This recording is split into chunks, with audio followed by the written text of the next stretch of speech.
Puji Tuhan, kekasih Tuhan, kita akan mendengarkan kebenaran firman Tuhan.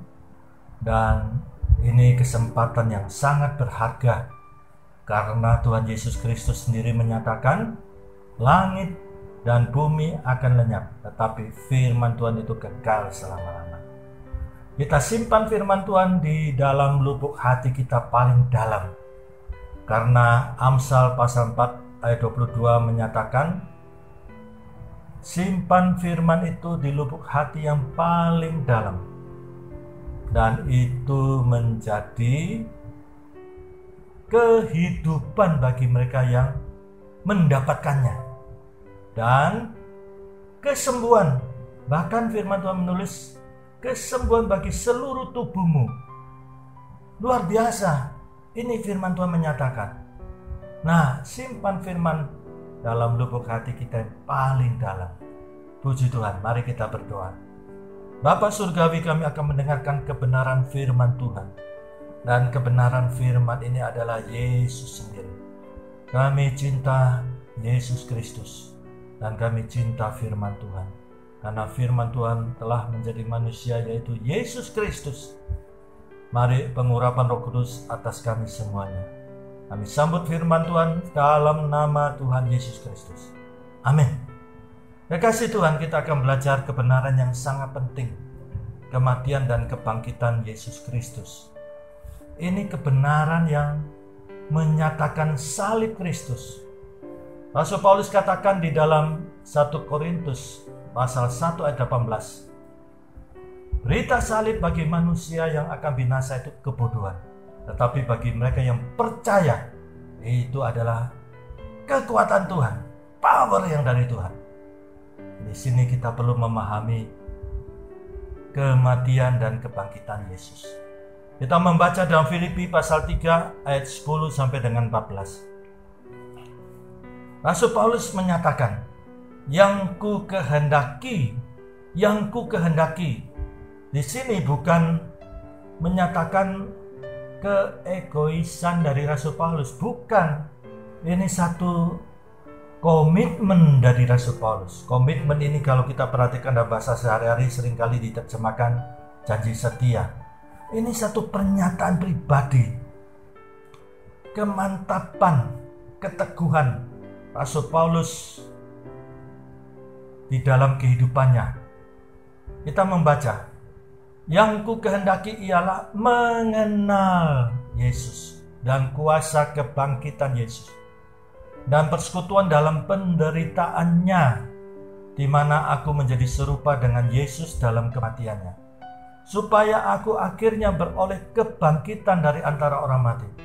Aku melupakan apa yang telah di belakangku dan mengarahkan diri kepada apa yang ada di hadapanku, dan berlari-lari kepada tujuan. Perhatikan, berlari-lari kepada tujuan.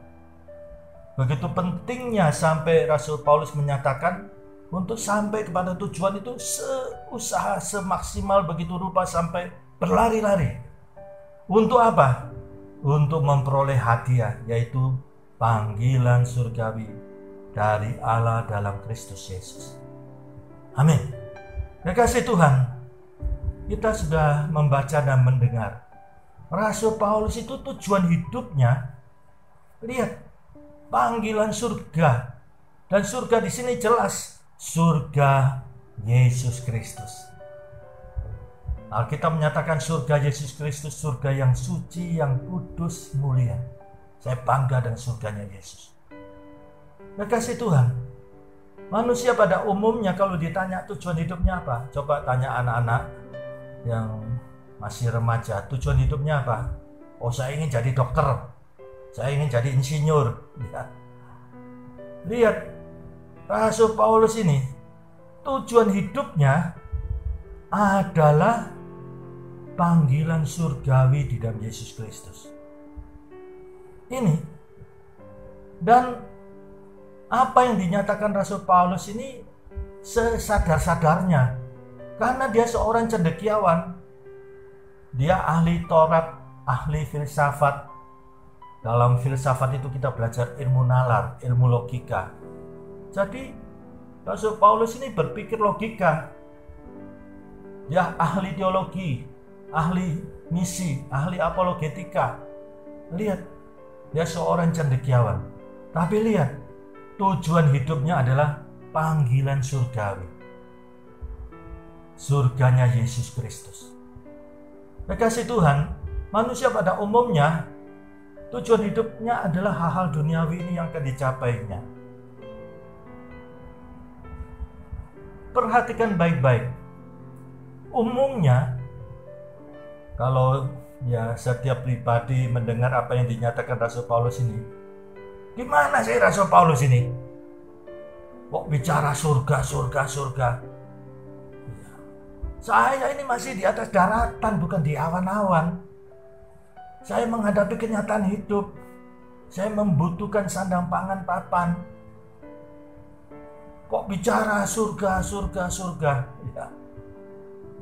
Kekasih Tuhan, umumnya manusia pada dasarnya berbicara demikian.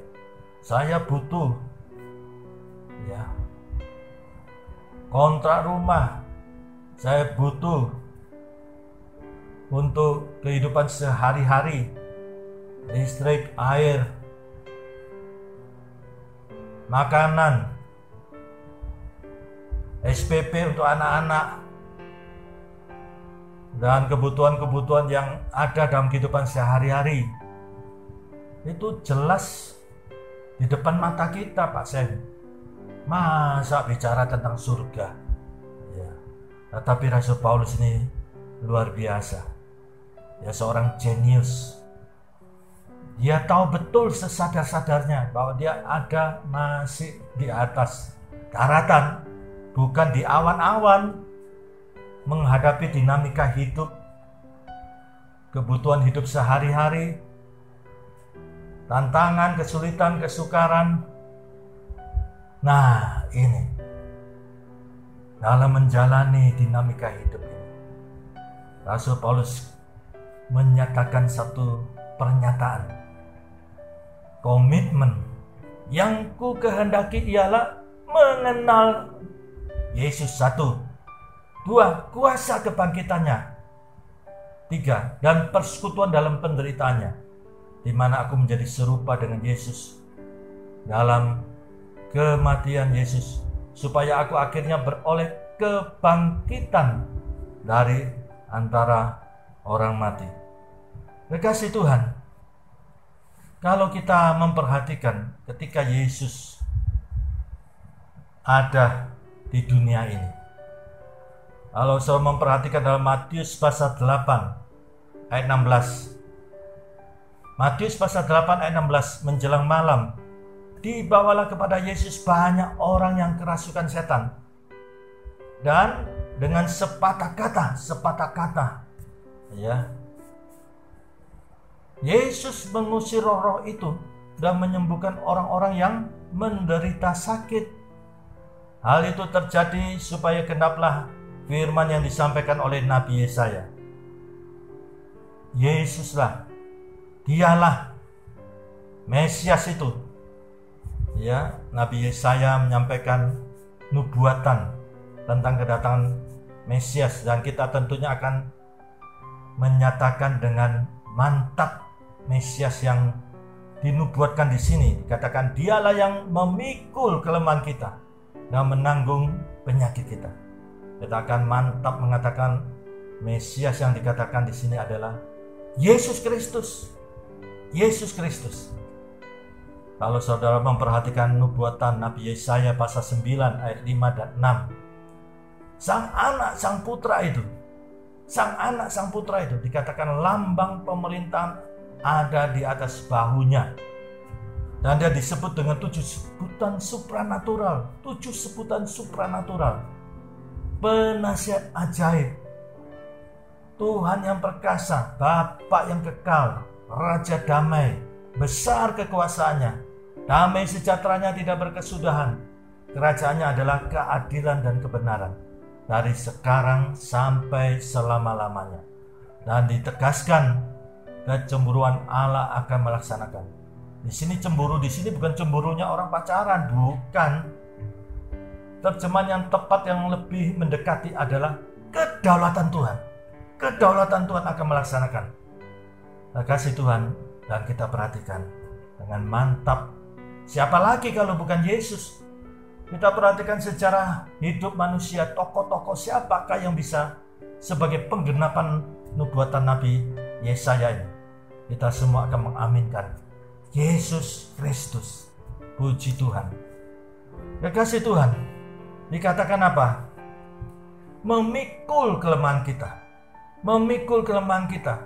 Di dalam Yesaya pasal 59 ayat 1 sampai dengan 2. Sesungguhnya tangan Tuhan tidak kurang panjang untuk menyelamatkan, dan pendengarannya tidak kurang tajam untuk mendengar.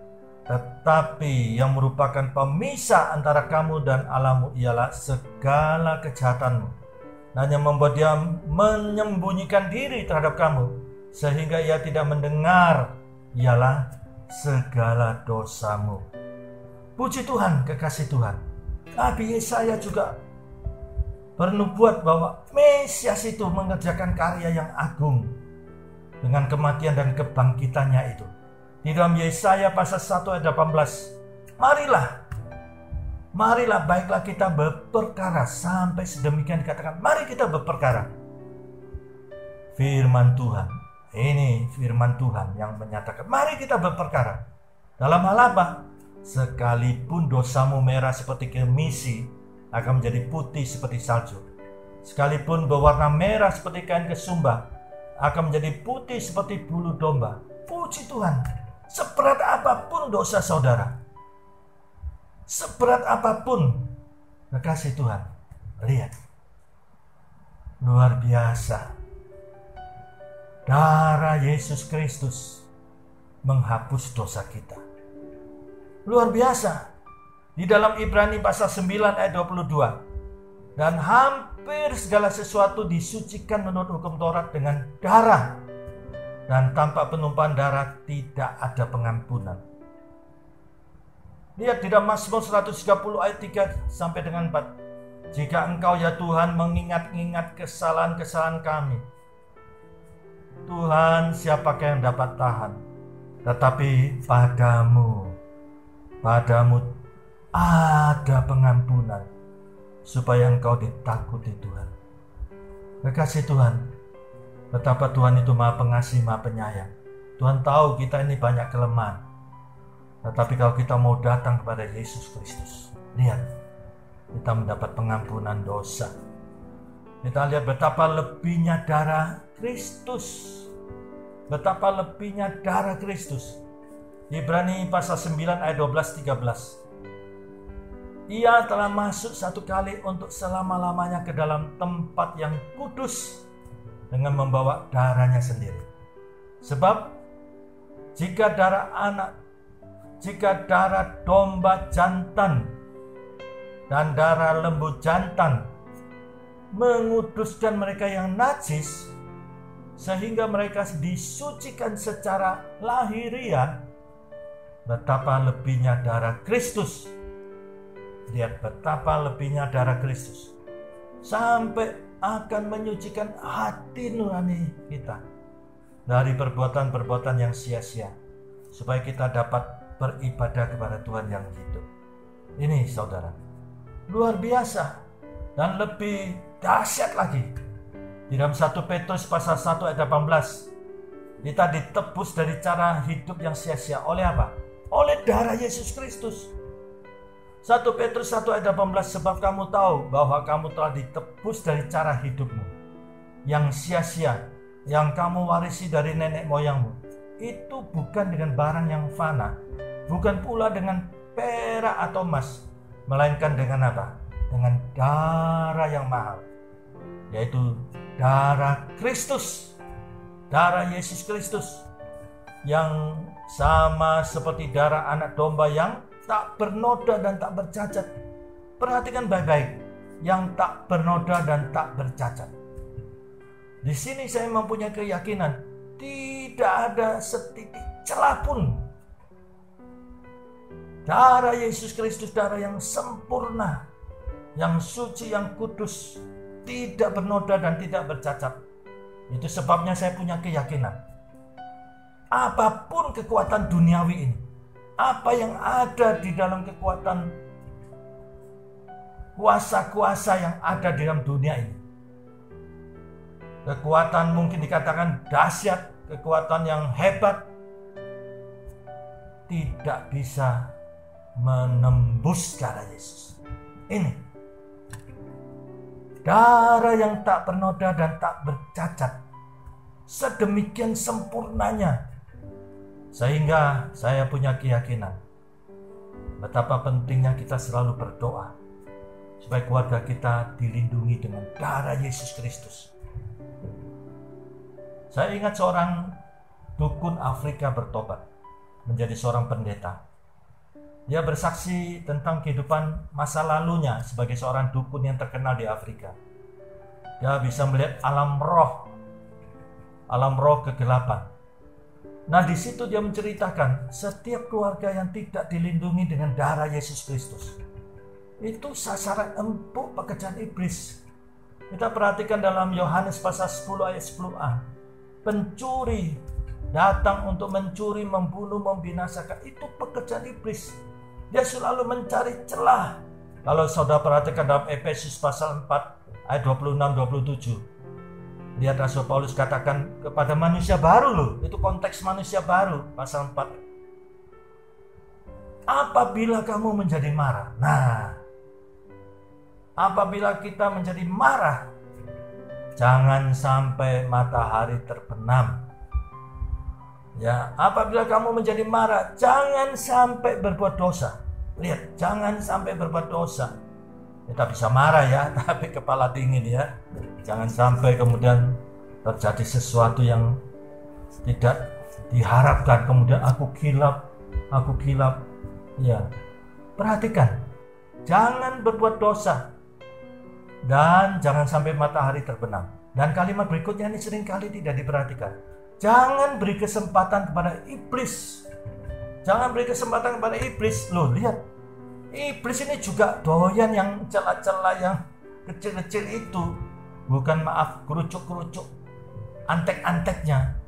Kepala setan itu, Lucifer itu juga mencari celah-celah. Ya, untuk mengopok-opok, untuk ya merusak, membinasakan. Nah ini, jangan ada celah, jangan beri kesempatan kepada iblis. Itu sebabnya saya punya keyakinan darah Yesus itu darah yang tak bercacat, tak bernoda. Tidak ada setitik ya celah pun tidak ada. Dan apa yang ada di dunia yang dikatakan kekuatan hebat tidak bisa menembus darah Yesus. Tentunya untuk kita mendapat manfaat dari darah Yesus ini, kita harus terima Yesus di dalam hati kita ini. Ya, hati ini pusat manusia. Amsal pasal 4 ayat 23, jagalah hatimu dengan segala kewaspadaan, karena dari situ memancar kehidupan. Kata jaga itu saja sudah begitu dalam, ditegaskan dengan kewaspadaan. Karena hati ini diciptakan Tuhan itu, kodratnya itu memancar, sudah dari pabriknya Tuhan. Ya, jadi suruh jaga. Nah, kalau hati kita tidak beres, penuh kebencian, pasti pancarannya penuh kebencian. Tetapi kita terima Yesus.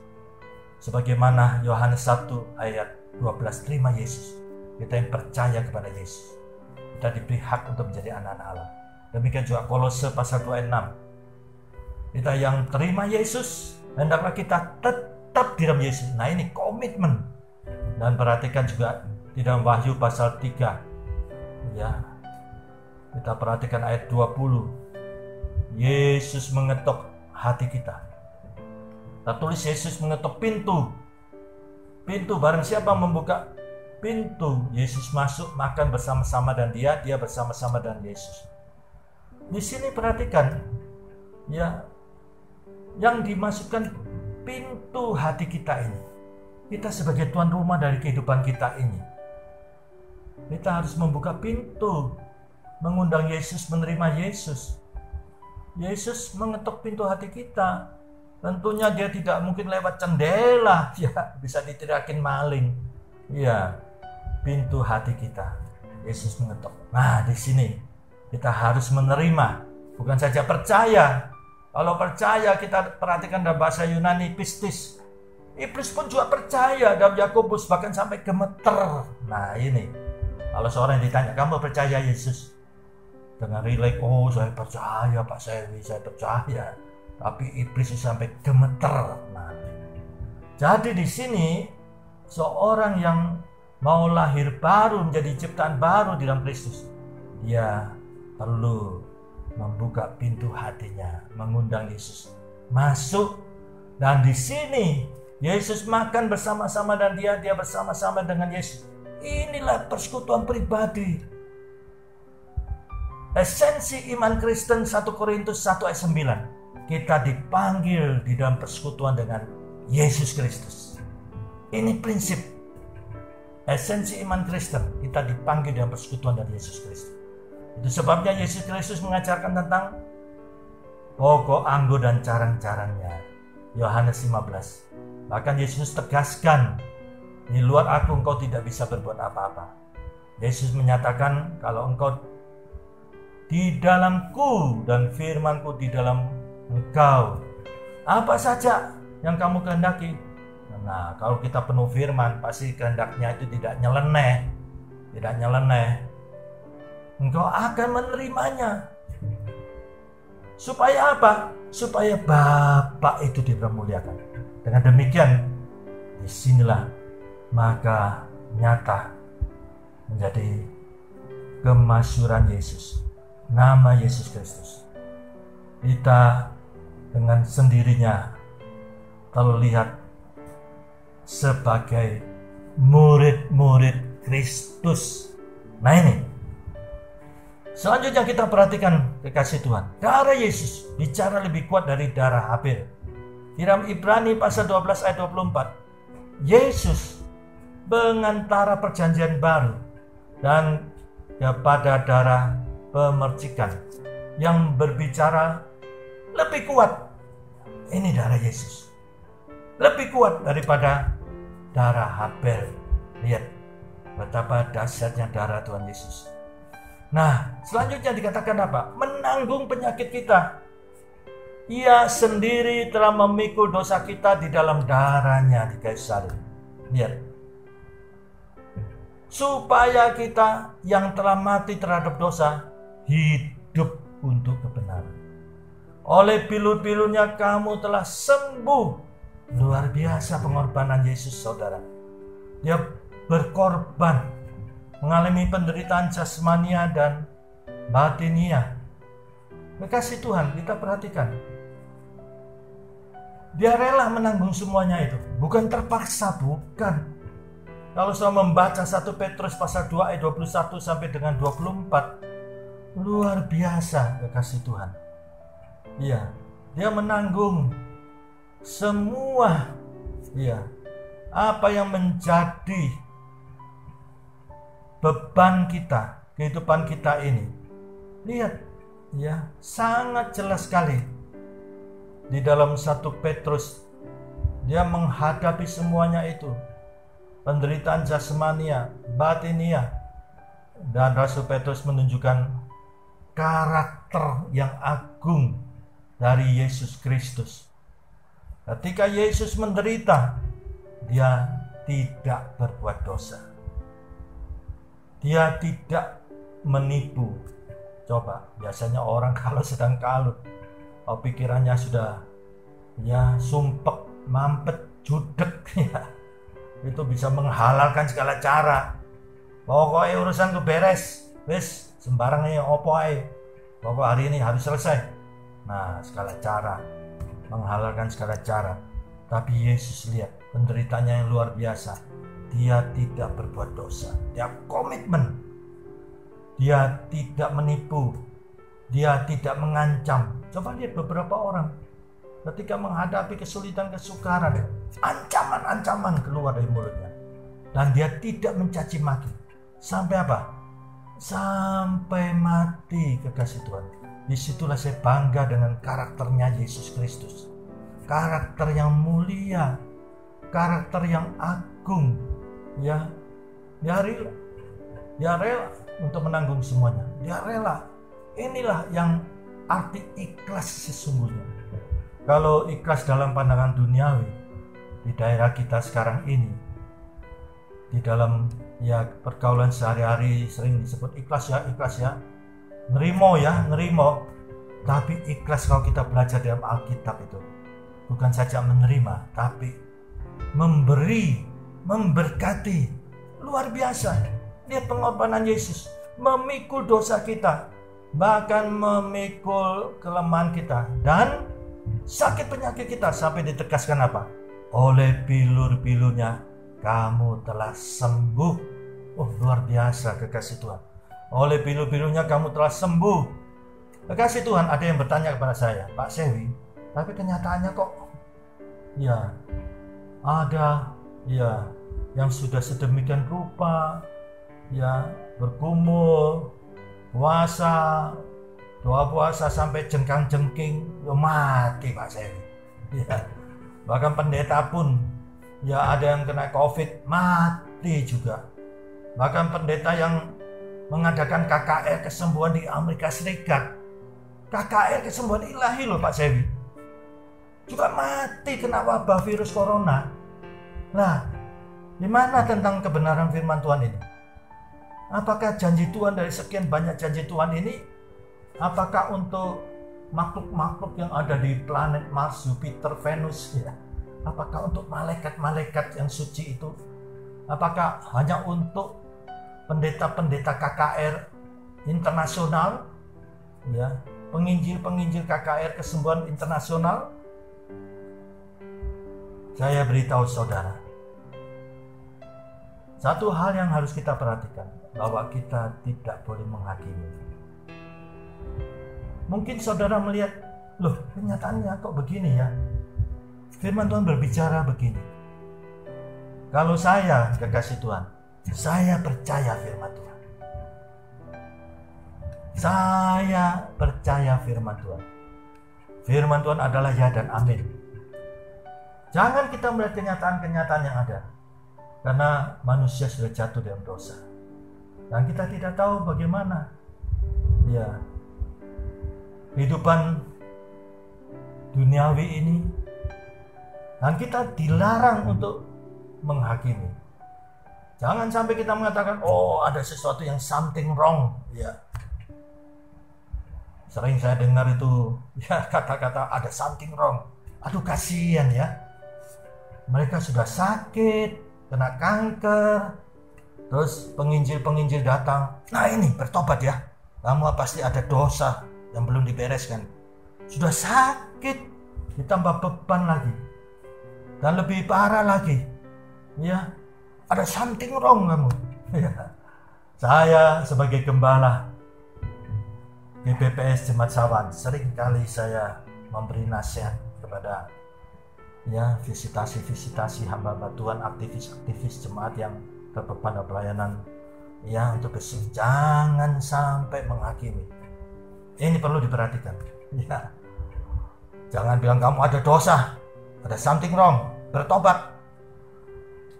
Kita datang nih untuk menghibur, memberikan kekuatan secara alamiah ya.